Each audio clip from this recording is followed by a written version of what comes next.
He fell backward, limp and unconscious, while the others stunned, fleeing in panic. Mona stumbled back, gasping. In the flickering light outside the shuttered doorway stood Mazi Chike, his tunic half open, his expression dark with fury. Behind him, several of his men dismounted from horses, wielding clubs and long staffs.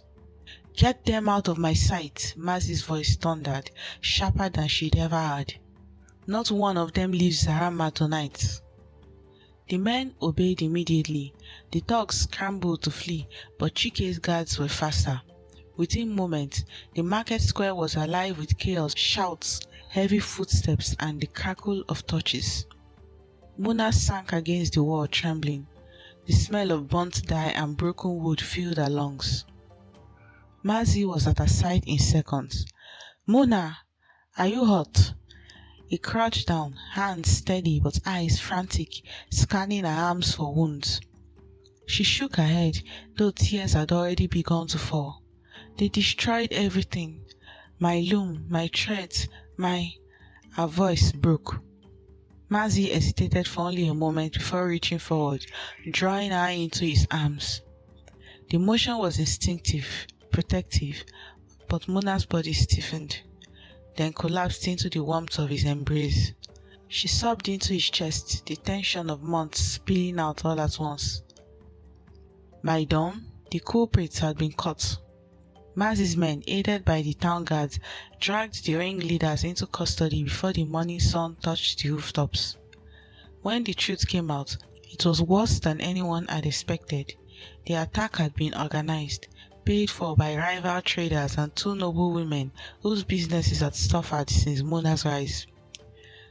"They just wanted to scare her," one of the captured men confessed under questioning. Said it was just to ruin her goods, not to kill, but he trailed off under Mazi's glare. The local council convened that same afternoon. It was a gathering rarely seen in Zarama. Traders, nobles, elders and citizens all summoned to the square. Mona stood beside Mazi, still shaking, her hands folded tightly in front of her. The air buzzed with tension and curiosity. When the council elder asked her to speak, her voice trembled at first but grew stronger with every word. "I came from nothing," she said, her gaze sweeping across the crowd. "You all laughed when I failed, when I broke my pot, but I chose not to give up. I built this business with my hands. My business did not grow through charms or deceit. It grew through sweat, through patience, through nights without sleep. And still people wanted to destroy it, to destroy me." The murmurs spread like wind through the crowd. Mazi stepped forward next, his tone calm but icy. "We trade in Zarama for prosperity, not envy. These attackers were paid by those who let greed and jealousy cloud their judgment. Their names shall not be hidden." He signaled to the guards, and the two noble women were dragged forward, their fine wrappers now soiled, their eyes darting nervously. A ripple of shock ran through the crowd. They were known, powerful, well-connected women, but Mazi's evidence was ironclad: witnesses, payment records, and confessions. When the council elder rose, his verdict was swift: public shame, repayment of damages, and 1 month of labor in the market. Let all see that no rank excuses wickedness. Gasps and whispers. In Zarama, public shame was worse than prison. As the culprits were led away, Mona's heart felt heavy, not with vengeance, but with release. Justice, she thought, might not erase pain, but it could heal it. That evening, she returned to the ruins of her shop. The looms were splintered, the threads scattered, the scent of smoke still clinging to the air. Yet when she stepped inside, she found something she had not expected: people waiting for her. Dozens of market women, apprentices, and even a few customers had gathered with baskets of materials and small coins. "We heard what happened," one of them said shyly. "You stood your ground, and we saw your courage. We came to help you rebuild." Mona's throat tightened. For a moment she couldn't speak, then she nodded, tears welling up again, not from grief this time, but gratitude. Rebuilding the shop took weeks, but when it was finished, it was no longer just a store. It was a hall of color and craft, larger and more elegant than before. Mazi insisted on funding part of the reconstruction, though Mona protested. "I can't let you spend more on me," she said one afternoon, watching him inspect the new beams. He turned to her, his expression soft. "You are not letting me spend on you. You are letting me invest in what I believe in. There is a difference." When the shop reopened, it drew half the kingdom.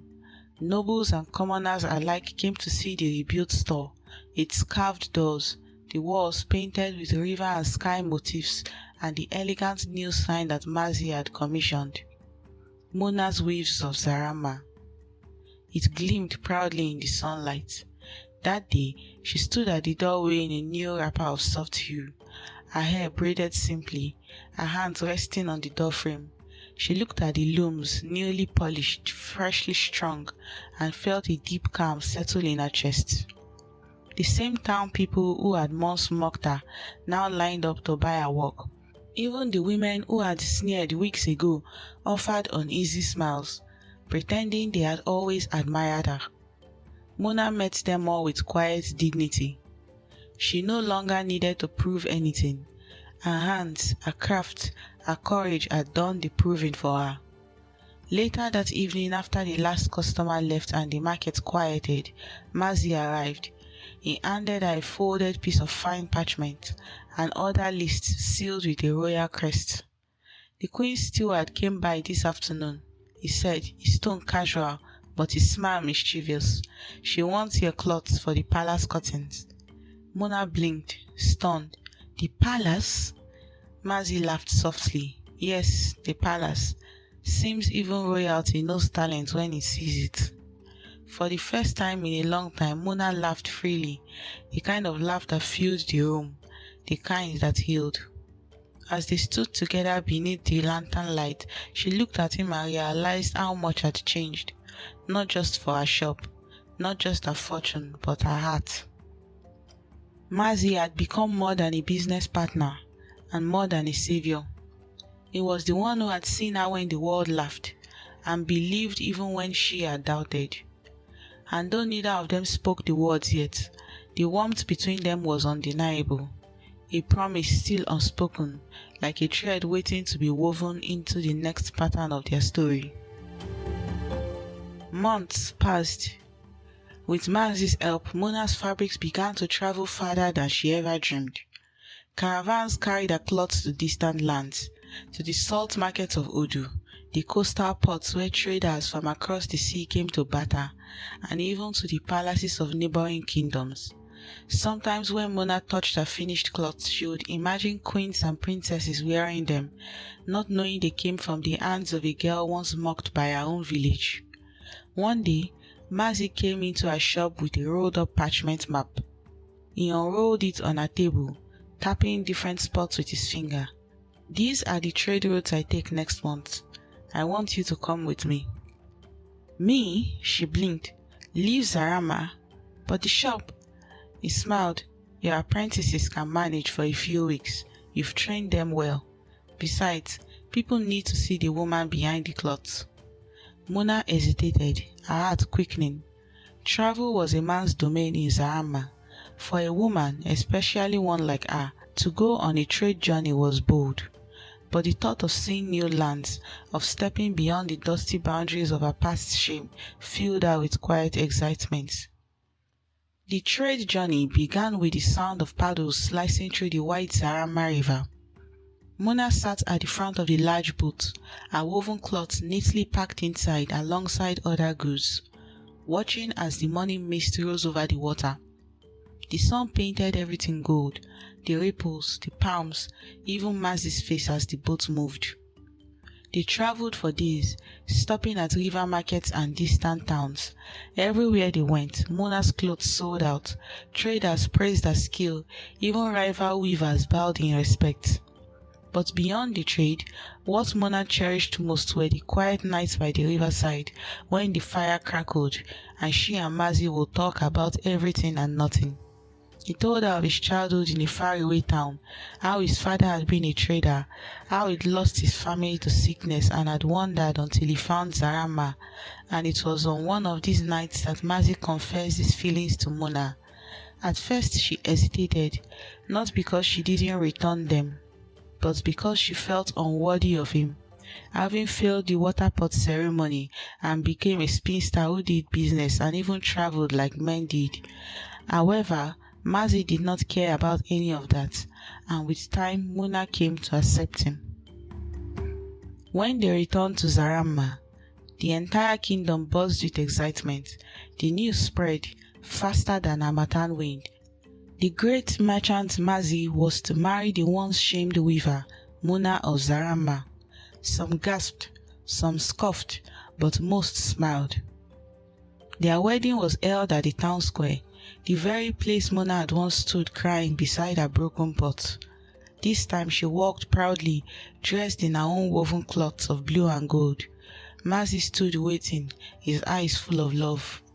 When the elders blessed them, the oldest woman in the village said, "May your union teach us that no vessel is too broken for purpose, and no heart too scarred for love."